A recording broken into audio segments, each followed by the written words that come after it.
अस्सलाम वालेकुम दोस्तों, क्या ठीक हो जी? अस्सलाम वालेकुम दोस्तों, क्या हाल है? ठीक हो? दुआ करिए सब। आज का साडा टॉपिक है जनाब पोल्ट्री दे एसिड सिरका बाद जो इस वजह फ्लैशिंग क्यों चूज़े भी ज़रूरी है, चूज़े किस चीज़ वास्ते फ्लैशिंग ज़रूरी है, चूज़े फ्लैशिंग किस चीज़ ना देनी चाहिए, किस किस चीज़ की फ्लैशिंग होनी चाहिए। बाज़ फार्मर जनाब फ्लैशिंग मुख्तलिफ तरीके नाल अपनाते हैं पोल्ट्री वेट कंट्रोल हाउस में। कुछ किसी तरीके फ्लैशिंग दे रहे हैं, किसी तरीके फ्लैशिंग दे रहे हैं, लेकिन तरीक़ेकार फ्लैशिंग का क्यों ज़रूरी है, फ्लैशिंग किस वास्ते चाहिए, ये किसी भाई इस चीज़ का इल्म है नहीं है।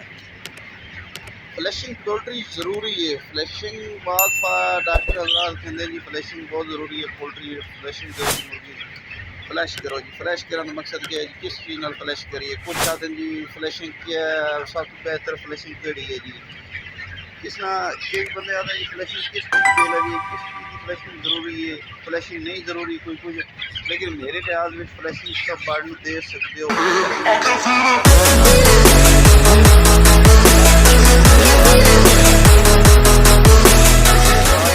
सारी चीज़ें क्लियर होनी है। अक्सर लोग जनाब कोई फ्लैशिंग दे रहे हैं, कोई जनाब जी फ्लैशिंग दे रहे हैं जी मिठे सोडे की, कुछ लोग दे रहे हैं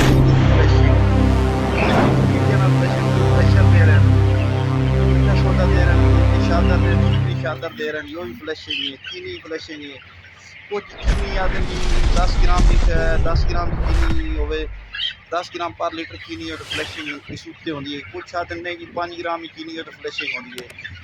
एक गल याद रखे, चीनी कम अज़ कम पर लीटर 10 ग्राम प्लस हो तो फ्लैशिंग है। और फ्लैशिंग जी गर्मियों किस चीज़ की फ्लैशिंग ज़्यादातर देनी चाहिए, चीनी की देनी चाहिए, किस चीज़ की देनी चाहिए। लेकिन मेरी नज़र में चीनी की फ्लैशिंग दे सकते हो, लेकिन सब तो बेस्ट जी फ्लैशिंग है गर्मियों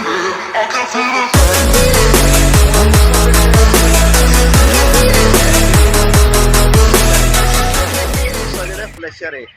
ये फ्लैशर गर्मियों के गुरदे नहीं उठने, उस बाद दिल के उत्ते पानी होवे, छोटे मोटे मसाइल है उन्हें सारे फ्लैशर हल है।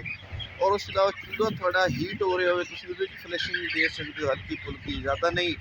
बाद फ्लैशिंग की नहीं देनी जी, फ्लैशिंग बढ़ देनी नहीं जी, तैयार माल लूज ड्रापिंग करसी है करसी अल्लाह फ्लैशिंग दो उन्होंने फ्लैश करो वाशिंग। मैं तो ना तू जट का कुड़िया दसा कुछ ऐसा पिछे थोड़ा अर्सा तुम पिछे टोर जाओ ना 10-15-20 साल पहले जो ये साइंस इतनी तरक्की नहीं की देहातों में जाओ तुम उत्थे बजुर्गों मैं अपनी अखा नाल तक्या जरा जो 60-70 साल के बजुर्ग होंगे सी वो एक ह्यूमन डॉक्टर को जाते सी, उत्थे ह्यूमन डॉक्टर को जाते सी, उत्थे उन्होंने आखते सन जुलाब दो जी, जुलाब मोशन लगे, यानी जुलाब जिन्होंने बस हम जुलाब लगे मोशन लगे। उन्होंने बजुर्गों को मैं 1-2 दफ़ा काफ़ी मेरे बजुर्गों नाल इतफाक होंगे, मैं उन्होंने पूछा भाई किस वास्ते तुम यूज़ करते हो।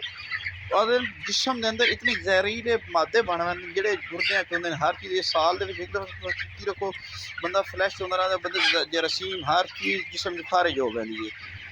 इस वास्ते फ्लैशिंग जी है ब्रैलर बहुत ज़रूरी है। ब्रैलर एंटीबायोटिक बहुत ज़्यादा यूज़ होती है, एंटीबायोटिक इतनी यूज़ होती है पुछ भी नहीं सकते। खासकर पाकिस्तान की फ्लैशिंग एंटीबायोटिक होती है इतनी यूज़ होती है, उधर माल चुकी पे उधर एंटीबायोटिक लग रही होती है। और असा जो पाकिस्तान पोल्ट्री क्यों नहीं एक्सपोर्ट हो रही, किस वास्ते, जो मेरा नज़रिया आता इस वास्ते असा जनाब जी अपना मैरिट तो नहीं आ रहा है, क्योंकि 28 दिन तो बाद सानू एंटीबायोटिक नहीं लानी चाहिए। तक असा एंटीबायोटिक ला रहे हैं 28 दिन तो बाद, उस वजूहत के साड़ियाँ फीडां अगर साड़ियाँ फीडां च इंटैट्रस इकोलाई इंटैट्रस हो गया, टॉक्सन हो गया, यह चीज़ा ना हो तो जनाब ये चीज़ नहीं हो सकती कभी भी। इस वास्ते जनाब बहुत ज़्यादा लोग जनाब जी ना मेडिसन का बेतहाशा यूज़ करते, इतना यूज़ करते मेडिसन की इंतहा ही नहीं।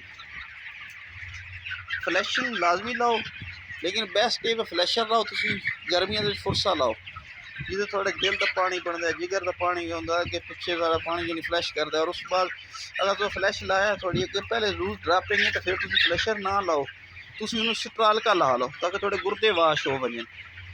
स्ट्राल का हुमन च लभदा है, ठीक है, हुमन के फ्लैशिंग काफ़ी सारी जो गुरदे तो वाश कर स्ट्राल का ला लो।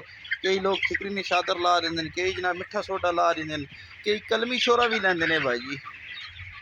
ਇਹ ਵੀ ਦੇਸੀ ਨੁਸਖਾ ਕਲਮੀ ਸ਼ੋਰਾ ਵੀ ਲੋਕ ਲੈਂਦੇ ਨੇ, ਲੇਕਿਨ ਬਿਹਤਰ ਹੈ ਤੁਸੀਂ ਆਪਣੇ ਬਰਡ ਨੂੰ ਵੇਖ ਕੇ ਸਿਚੁਏਸ਼ਨ ਵੇਖ ਕੇ ਤੁਸੀਂ ਲਾਓਗੇ ਅਸੀਂ ਚੀਜ਼ ਕੀ ਲਾਵੀਏ। ਅਸੀਂ ਸਭ ਤੋਂ ਪਹਿਲਾਂ ਚੀਜ਼ ਕਿਹੜੀ ਚੀਜ਼ ਸਾਹਮਣੇ ਚੀਜ਼, ਲੇਕਿਨ ਮੇਰੀ ਨਜ਼ਰ ਦੇ ਵਿੱਚ ਭਾਈ ਇਹ ਬਰੈਲਾ ਨੂੰ ਫਲੈਸ਼ਿੰਗ ਲਾਓ, ਫਲੈਸ਼ਰ ਹੀ ਯੂਜ਼ ਕਰੋ ਜਿਹੜਾ ਤੁਹਾਨੂੰ ਸਿਰਫ ਅੰਦਰ ਅੰਦਰ ਵਾਸ਼ ਕਰੇ, ਲਾਜ਼ਮੀ ਨਹੀਂ ਕਿ ਬਰਡ ਦੀ ਇਮਿਊਨਿਟੀ 'ਤੇ ਅਸਰ ਪਾਵੇ। ਚੀਨੀ ਜਿਹੜੀ ਹੈ ਉਹ ਬਾਅਦ ਲੋਕ ਆਖਦੇ ਜੀ ਬਰਡ ਦੀ ਬਾਡੀ ਦੇ ਉੱਤੇ जनाब असर पैंदी है, कोई आदमी कुछ कर दी है कोई कुछ कर दी है, लेकिन मेरी नज़र से भाई जी गर्मियों में चाहे सर्दियों में फ्लैशर लाओ, तुसी फ्लैशर लाओ। फ्लैशर जो थोड़ा बहुत ज़बरदस्त चीज़ काम करेगा। तो चीनी भी ला सकते हो, इलेक्ट्रोलाइट कुछ बंदे चीनी और नमक में इलेक्ट्रोलाइट बना के ला सकते हैं। चीनी ਤੇ ਨਮਕ ਮਿਕਸ ਕਰਕੇ ਇਹਨੂੰ ਇਲੈਕਟ੍ਰੋਲਾਈਟ ਹੀ ਬਣਾ ਕੇ ਲਾਇਆ ਜਾ ਸਕਦਾ ਹੈ। ਅਕਸਰ ਫਾਰਮਰ ਲੈਂਦੇ ਨੇ ਇਸ ਚੀਜ਼ ਨੂੰ। ਅਗਰ ਸਾਡੀ ਜਨਾਬ ਦੀ ਵੀਡੀਓ ਤੁਹਾਨੂੰ ਅੱਛੀ ਲੱਗਦੀ ਹੈ, ਚੈਨਲ ਸਾਡਾ ਲਾਈਕ ਕਰਨਾ ਹੈ, ਸ਼ੇਅਰ ਕਰਨਾ ਹੈ ਤੇ ਕਮੈਂਟਸ ਕਰਨਾ ਹੈ। ਫਲੈਸ਼ਿੰਗ ਹਜ਼ਾਰਾਂ ਬਿਮਾਰੀਆਂ ਦਾ ਇਲਾਜ ਹੈ, ਹਜ਼ਾਰਾਂ ਬਿਮਾਰੀਆਂ ਦਾ ਇਲਾਜ ਹੈ, ਕਾਫੀ ਸਾਰੀ ਬਿਮਾਰੀਆਂ ਜਿਹਦਾ ਫਲੈਸ਼ਿੰਗ ਤੁਹਾਡਾ ਇਲਾਜ ਹੈ।